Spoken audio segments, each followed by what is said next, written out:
Hey, what's going on, everybody?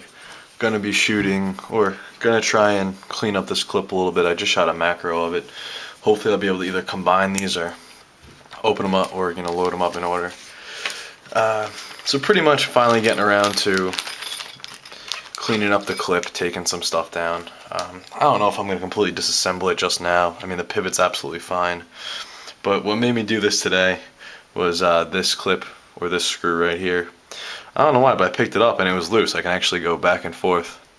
So it's to me it was like kind of begging. It's kind of begging for me to play with it since I got the new stuff. So why not, right? Let's give it a shot.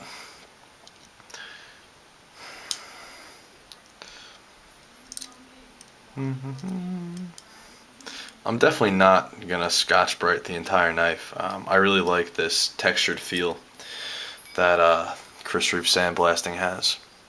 And if you can see, look at that. Even without the clip, even when I keep calling it a clip, even without the screw, this clip is in there.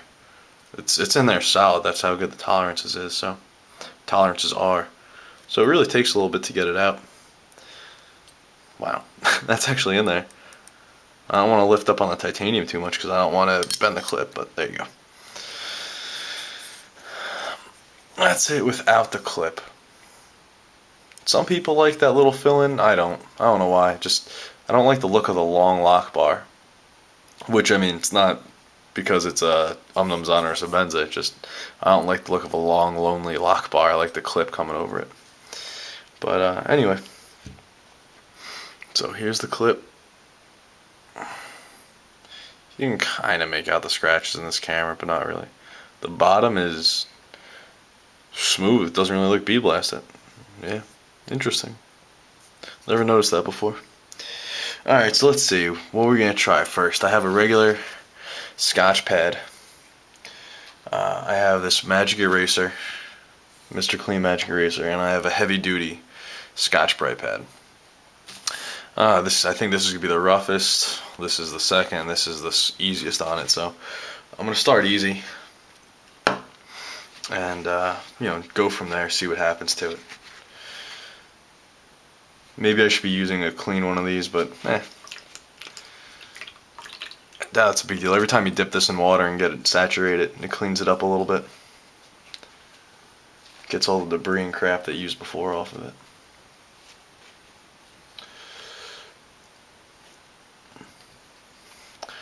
I'm going to be doing a review on this Umnumzan soon. Just, want to carry it a little bit more to get reacquainted with it, use it on a little more stuff.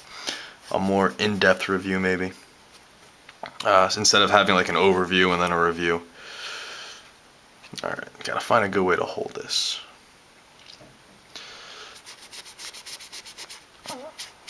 But I don't know why. I've never been, since the first time I got an Umnumzan, I've never been afraid to use it, hard. Like, I had an RJ Martin that I really didn't want to use. It was a pretty knife. It was solid. I could definitely take it. It felt like I could take the abuse, the use. But, I don't know. I think it was also because I was a recurve and I didn't have the means or the skill to sharpen it at the time. But I don't know why. I just always felt comfortable using hard a Chris Reeve Sebenza. I mean, a Chris Reeve Umnumzan and a Sebenza. But, yeah. And that's what makes it, a good EDC when you're not afraid to use it, when you're always going to have it on you.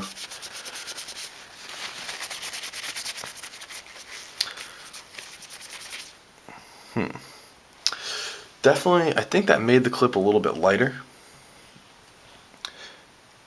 But the scratches are pretty deep, so you can tell they're still there a little bit. I might. Yeah, let's do this a little bit harder, and then we'll move on. But since I've had the Umnumzan, definitely starting to become my favorite EDC of all time. Just love it. Obviously personal preference, but I don't know what it is. I just love that thing. I'm a big fan of titanium frame locks. And that does it well. But I love, that blade length is right in my happy zone.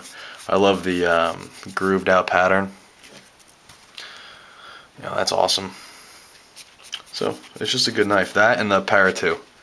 that carbon fiber S90V Para 2. They are easily my 2 favorite knives to carry on a daily basis. Alright. I think this has done all it can do.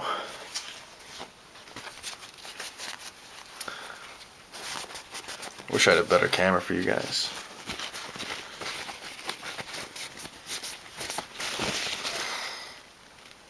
But no, the scratches are still there. I'm gonna go up a little more aggressive, see what happens. It definitely smooths it out though. These are some pretty deep scratches, keep in mind, guys. You'll see it in the, there you go. You can see that's some pretty deep scratches. Really doesn't matter if they come out or not, just experiment with this stuff. So now I have a Scotch Brite. You can use this because that is not as abrasive as this. I'm gonna wet it, or wet one side first. See if that makes it less aggressive. It's whenever you experiment with stuff, it's always good to go up in increments.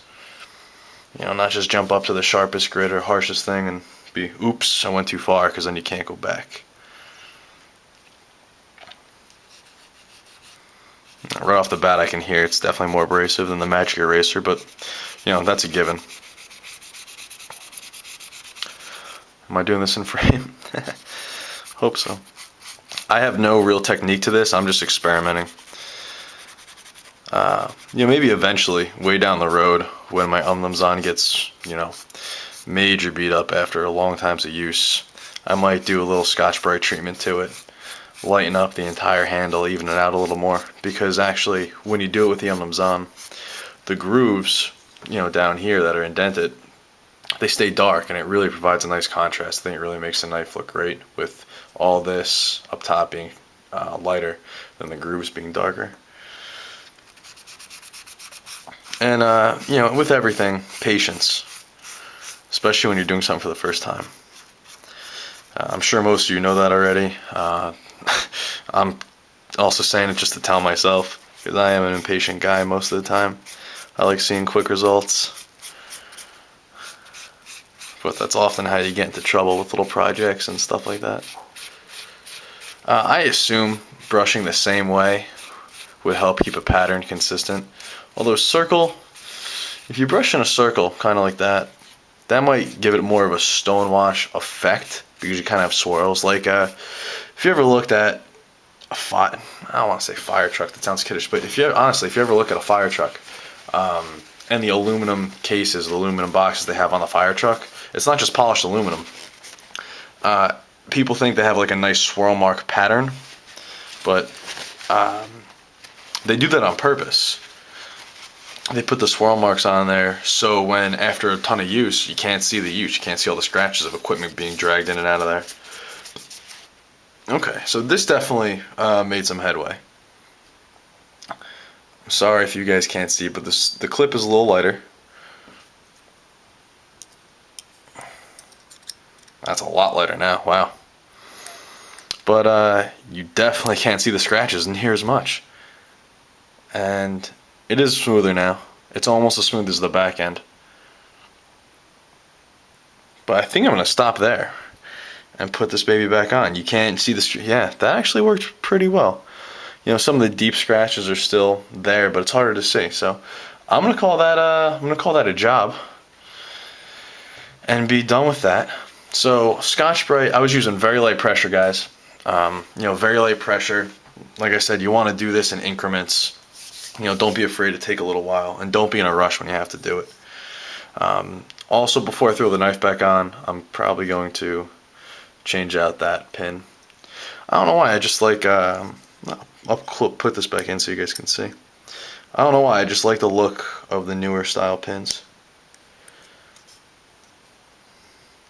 So, what do you think, guys? Definitely lighter changes the knife a little bit. Not a big deal to me. I think that's pretty cool. I'll probably leave this for a couple days, see how I like it, and if I don't, I'll probably just put the new one back on and have this just in case something bad happens. But let's put this what do they even call it? Large pin and screw set. That's what this is called, from Chris Reeve. And it simply has two sides instead of a presentation side. That's how the newer Umlimzans and Sebenzas are going to come. Why did I do that? No real reason. I just already had them on the phone for the toolkit and the grease, so I kind of splurged a little bit. It was stupid. It's not something you need to do at all, so don't feel like you do. There you go. And then you have a spare. This is kind of a nice presentation. It's polished. Maybe I'll like that down the road, or maybe somebody will be wanting a new one, and I can just give it to them.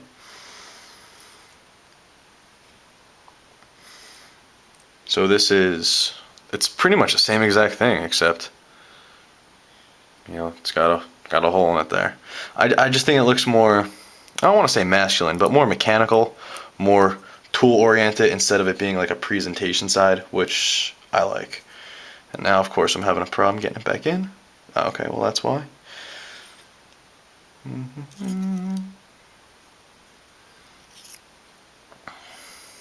Where's that one? Okay. I don't think it matters which way I put this back in. It's just, if I put this side one way or the other, because they're pretty much identical. It's just, for convenience, you might want to have all the, male screws one way. So I'm fumbling with this, guys, a little bit. Half because I'm talking, half because, I'm just fumbling a little bit. So I might just cut it here and then come back to it if I can't get it soon. I don't have too much important to say to validate this being a very long video. There we go. Alright. Just in the nick of time, right, guys? I bet you're real happy. The video can continue.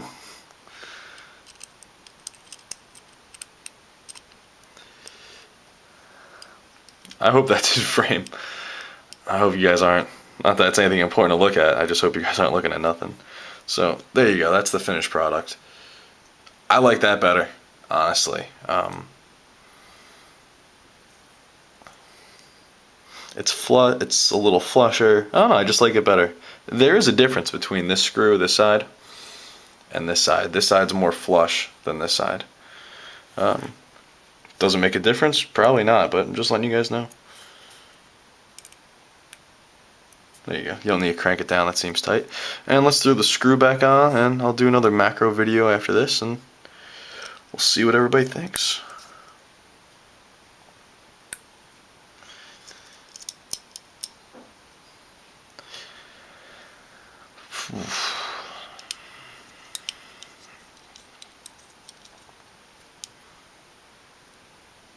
There we go. Fairly tight.